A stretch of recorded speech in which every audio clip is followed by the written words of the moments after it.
মেখলিগঞ্জ সমষ্টি উন্নয়ন আধিকারিক ও মেখলিগঞ্জ সমষ্টি স্বাস্থ্য আধিকারিকের যৌথ উদ্যোগে শুক্রবার বেলা 11টা নাগাদ মেখলিগঞ্জ ব্লকের জামালদহ তুলসী দেবী উচ্চ বিদ্যালয় প্রাঙ্গণে একটি বিনামূল্যে স্বাস্থ্য শিবিরের আয়োজন করা হয়। স্বাস্থ্য শিবিরে বিনামূল্যে চক্ষু পরীক্ষা, প্রেসার পরিমাপ, জ্বর, পেট ব্যথা সহ অন্যান্য শারীরিক সমস্যার পরীক্ষা নিরীক্ষা করা হয় ও রোগীদের বিনামূল্যে ঔষধ প্রদান করা হয়। এদিনের স্বাস্থ্য শিবিরে অংশগ্রহণ করে স্থানীয় এলাকাবাসীরা ও বিদ্যালয়ের ছাত্রছাত্রীরা। এদিনের বিনামূল্যে স্বাস্থ্য শিবির নিয়ে কি বললেন ডাক্তার জে বৈদ্য, শুনুন। আজকে যে জামালদহ তুলসী দেবী স্কুলে যে আপনি এসেছেন এই হেলথ চেক আপ ক্যাম্পে, আপনার চেক আপ হয়ে গেছে? হ্যাঁ, চেক আপ হয়ে গেল। আচ্ছা, কী কী চেক আপ করলো আপনাকে? আমি ওই চোখের সমস্যা নিয়ে চলে আসি। জানলাম যে এখানে এটা আপনার স্বাস্থ্য শিবির হচ্ছে, তাই শুনলাম যে এখানে নাকি চক্ষু ডাক্তারবাবু আছেন, তার জন্য এখানে আসলাম। এবার ডাক্তারবাবুকে দেখাইলাম। হ্যাঁ, এই দেখে এই বাইরে চলে আসলাম। আচ্ছা, এটা কি সম্পূর্ণ বিনামূল্যে? এটা বিনামূল্যে, কোনো টাকা এখানে লাগতেছে না। আচ্ছা, আপনার নামটা? আমার নাম কার্তিক বর্মন। আপনার বাড়ি? বাড়ি হচ্ছে ভগরামুড়ি, মাতরভাঙ্গা ওয়ার্ড, কুচবিহার ডিস্ট্রিক্ট। ধন্যবাদ স্যার। আজকে জামালদহ তুলসী দেবী উচ্চ বিদ্যালয় এই যে স্বাস্থ্য শিবির, কী উপলক্ষে স্বাস্থ্য শিবির সেই সম্পর্কে যদি একটু বিশদ আমাদের জানান। আজকের এখানে অ্যাকচুয়ালি স্বাস্থ্য শিবির একটা অ্যারেঞ্জমেন্ট করা হয়েছে, আমাদের তো বলা হয়েছে।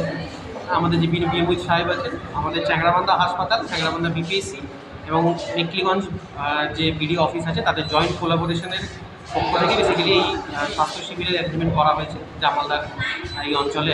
ঠিক আছে, তো তার জন্য এই স্বাস্থ্য শিবির অ্যাকচুয়ালি। হ্যাঁ, এই স্বাস্থ্য শিবিরে কি আপনারা বিনামূল্যে হ্যাঁ, একদমই বিনামূল্যে, একদমই ফ্রি। এখানে ফিজিশিয়ান আছেন, এখানে চোখের ডাক্তারবাবুরা আছেন, তার সাথে আয়ুষ আছেন এবং হোমিওপ্যাথি ডাক্তারবাবুরা আছেন।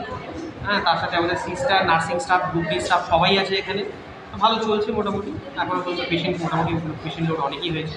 স্কুলের ছাত্রছাত্রীরাও এসছে, সবাই এসছে এবং সেটা একদমই বিনামূল্যে। আচ্ছা, এখানে শুধু কি স্কুলের ছাত্রছাত্রীরা না লোকাল বাইরের লোক সবাই এসছে, সবাই আছেন। হ্যাঁ, এমনি যেহেতু এটা স্কুলের মধ্যে হচ্ছে, তো স্কুলের ছাত্রছাত্রীদের জন্য এটা বেসিক্যালি অ্যাভেলেবেল। আর বাইরের যারা রয়েছে, সাধারণ পেশেন্ট যারা, তাদেরকে এখানে বেসিক্যালি মানে অ্যালাউ করা আছে, সবাই আসতে পারে। আচ্ছা, আপনারা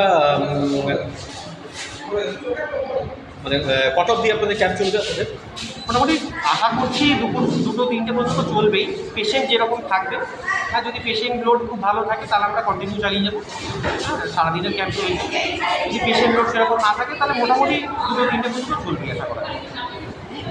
আচ্ছা, এই ক্যাম্প থেকে কী কী সুবিধা পাবে যারা এখানে এখান আসছেন? থেকে নর্মাল যেটা সুবিধা আছে সেটা হচ্ছে প্রেশার মাপতে পারবে, সুগার মাপতে পারবে, সুগার বলতে সিবিজি করতে পারবে, আমরা ওষুধ দিয়ে দিতে পারবো।